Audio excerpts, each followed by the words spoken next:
శశికళ ఎంత చేసినా భయపడేది లేదని మరోసారి చాటి చెప్పాడు పన్నీర్ సెల్వం.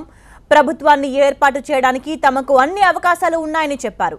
జయ ఆశీర్వాదం ఉందని, తమిళనాడుకు మంచి జరగబోతుందని, తమిళనాట మంచి ప్రభుత్వం వస్తుందని చెప్పారు. శశికళ ఎమ్మెల్యేలను క్యాంప్కు తరలించిన తర్వాత స్పందించిన పన్నీర్ ఈ వ్యాఖ్యలు చేయడం మళ్లీ సంచలనం సృష్టిస్తోంది.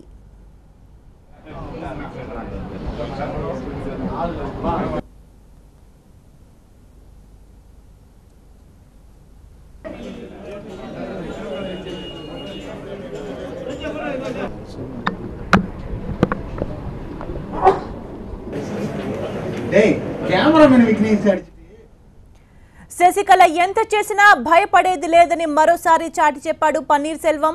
ప్రభుత్వాన్ని ఏర్పాటు చేయడానికి తమకు అన్ని అవకాశాలు ఉన్నాయని చెప్పారు. జయ ఆశీర్వాదం ఉందని, తమిళనాడుకు మంచి జరగబోతోందని, తమిళనాట మంచి ప్రభుత్వం వస్తుందని చెప్పారు. శశికళ ఎమ్మెల్యేలను క్యాంప్కు తరలించిన తర్వాత స్పందించిన పన్నీర్ ఈ వ్యాఖ్యలు చేయడం మళ్లీ సంచలనం సృష్టిస్తోంది.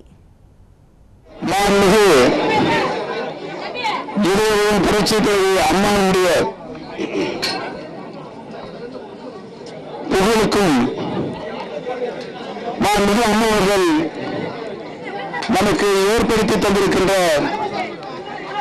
அரசினை தொடர்ந்து நடத்துவதற்கும் ஒரு நல்ல சூழல் நீங்கள் எண்ணுகின்ற ஒரு அரசு விரைவில் அமையும் என்ற நல்ல செய்தியை உங்களிடையே தெரிவித்துக் கொள்வதில் நான் மிக்க மகிழ்ச்சி அடைகிறேன். நேற்றிலிருந்து அணியணியாக மக்கள் தங்களுடைய எழுச்சியை, உணர்வுபூர்வமான எழுச்சியை தமிழகம் முழுவதும் இன்றைக்கு உருவாக்கப்பட்டிருக்கிறது, அதுவாகவே உருவாகியிருக்கிறது. இதிலிருந்து அம்மா அவர்கள் எண்ணிய நல்லாட்சிதான் தமிழகத்திற்கு வேண்டும் என்று தமிழக மக்களுடைய எண்ணங்கள் கூடிய உறவில் முழுமனோடு நிறைவேறுகின்ற நல்ல சூழல் ஏற்படும் என்பதை தெரிவித்துக் கொள்கிறேன். நன்றி, வணக்கம். పన్నీర్ సెల్వం తాజా వ్యాఖ్యలకు సంబంధించిన మరింత సమాచారాన్ని మా ప్రతినిధి మురళి అందిస్తారు. మురళి, పన్నీర్ తాజా వ్యాఖ్యలు చూస్తుంటే శశికళకు చెక్ పెట్టినట్లే కనిపిస్తోందా? ఖచ్చితంగా ఆయన మొదటి నుంచి కూడా రాత్రి మీడియా ముందుకు వచ్చి తొలిసారి మాట్లాడిన తర్వాత నుంచి కూడా ప్రతిసారి చాలా ధీమాగా మాట్లాడుతూ ఉన్నారు. ఏదైతే ప్రభుత్వ ఏర్పాటుకు సంబంధించి ఇప్పటికే శశికళ ప్రయత్నిస్తుంటే ఖచ్చితంగా మేము కూడా గవర్నర్ కలుస్తాం, ప్రభుత్వం ఏర్పాటు చేయడానికి అవసరమైనటువంటి మద్దతు మాకుంది, మంచి ప్రభుత్వాన్ని ప్రజలకు అందించబోతున్నాం, మంచి పాలన అందిస్తామని ఉదయం నుంచి కూడా 2 సార్లు మీడియా ముందుకు వచ్చినటువంటి పన్నీర్ సెల్వం చెప్పుకొచ్చారు. మధ్యాహ్నం ఎమ్మెల్యేలతో అత్యవసరంగా సమావేశమైనటువంటి శశికళ ఎమ్మెల్యేలందరికీ కూడా నచ్చజెప్పే ప్రయత్నం చేశారు. బుద్ధిగింపులు చేసినటువంటి తర్వాత కూడా ఒకవైపు పన్నీర్ సెల్వం చాలా ధీమాగా చెప్తున్నాడు, ఎప్పుడు ఏం జరుగుతుందో కూడా తెలియనటువంటి పరిస్థితి. ఇటువంటి పరిస్థితుల్లోనే శశికళ ముందు జాగ్రత్తగా ఎమ్మెల్యేలందరినీ కూడా క్యాంప్ ఏర్పాటు చేశారు, క్యాంపుకు తరలించారు. రేపు ఢిల్లీకి వెళ్లాలన్నటువంటి ప్రయత్నాలు కూడా చేస్తున్నారు. ఇటువంటి పరిస్థితుల్లో మళ్ళీ మరొకసారి మీడియా ముందుకు వచ్చినటువంటి పన్నీర్ సెల్వం మాకు ప్రభుత్వం ఏర్పాటు చేయడానికి అన్ని అవకాశాలు ఉన్నాయి, కాబట్టి మంచి పరిపాలన అందించే ప్రభుత్వాన్ని తీసుకురాబోతున్నాం, రాబోయేవన్నీ కూడా తమిళనాడుకు మంచి రోజులని చెప్తుంటే ఆయన వ్యూహాత్మకంగా ముందుకు వెళ్తున్నారు. ఆయన ప్రభుత్వం ఏర్పాటుకు మేము వెళ్తున్నామని చెప్పిన విధంగానే అందుకు అవసరమైనటువంటి ఏర్పాట్లలో ఉన్నట్టు తెలుస్తోంది.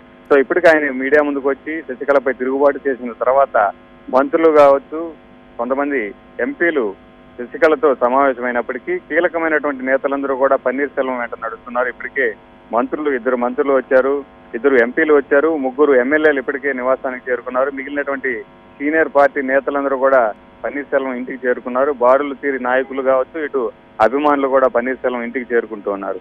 రాబోయేటువంటి 2-3 రోజుల్లోనే తమిళనాడు రాజకీయాల్లో చాలా కీలకమైనటువంటి పరిణామాలు చెన్నై వేదికగా జరగబోతున్నాయనేది పన్నీర్ సెల్వం ఇంట్లో జరుగుతున్నటువంటి పరిణామాలు కావచ్చు, ఆయన చేస్తున్నటువంటి వ్యాఖ్యలు కావచ్చు, వీటన్నిటి బట్టి చూస్తే మనకు అర్థమవుతుంది. అయితే మురళి, శశికళకు ఈ సీట్ జలకివ్వడం కూడా పన్నీర్ సెల్వానికి బలాన్ని పెంచిందనుకోవచ్చా? ఖచ్చితంగా విశ్లేషకులు చెప్తున్న మాట ఒకటే, పన్నీర్ సెల్వంను రాజీనామా చేయమని చెప్పిన సందర్భంలో కనుక ఆయన రాజీనామా చేయనని మొండిపట్టుబట్టి ఉంటే కనుక అది పార్టీలో ఒక సమావేశంలో జరిగినటువంటి ఒక అంతర్గత విభేదంగా మాత్రమే మిగిలిపోయి ఉండేది. ఆయన రాజీనామా కోరినప్పుడు సైలెంట్ గా రాజీనామా చేయడం, బయటకు వచ్చి ఒక రోజు మౌనం తర్వాత బయటకు వచ్చి వ్యూహాత్మకంగా ముందుకు కదిలారు. ఆయన సమాధి వద్దకు వెళ్లి చేసినటువంటి మౌన దీక్ష కావచ్చు, ఆ తర్వాత చేసినటువంటి వ్యాఖ్యలని కూడా ఎవరు ఊహించిన విధంగా చేసినటువంటి వ్యాఖ్యలతో ఆయనకి ఖచ్చితంగా ప్లస్ పాయింట్ అవుతుంది. ఇప్పటి వరకు కూడా శశికళపై ఇటు రాష్ట్ర వ్యాప్తంగా ప్రజల్లో కావచ్చు, అన్నాడీఎంకే పార్టీలో కూడా చాలా వరకు కూడా అసంతృప్తులు ఉన్నాయి. అసమ్మతివాదులందరూ కూడా బయటకు వచ్చినప్పటికీ ఎవరి వెంట నడవాలో తెలియనటువంటి ఒక అయోమయ పరిస్థితిలో ఉంటే నిన్న పన్నీర్ సెల్వం తిరుగుబాటు చేయడం అనేది వీళ్ళందరికీ కూడా ఒక ఆశాదీపంలా కనిపించారు. శశికళను వ్యతిరేకించేవారు, శశికళ పాలన కోరుకున్న వారంతా కూడా ఇప్పుడు పన్నీర్ సెల్వం వెంట వెళ్ళడానికి అదొక అవకాశంగా చెప్పచ్చు. Right, thank you Murali.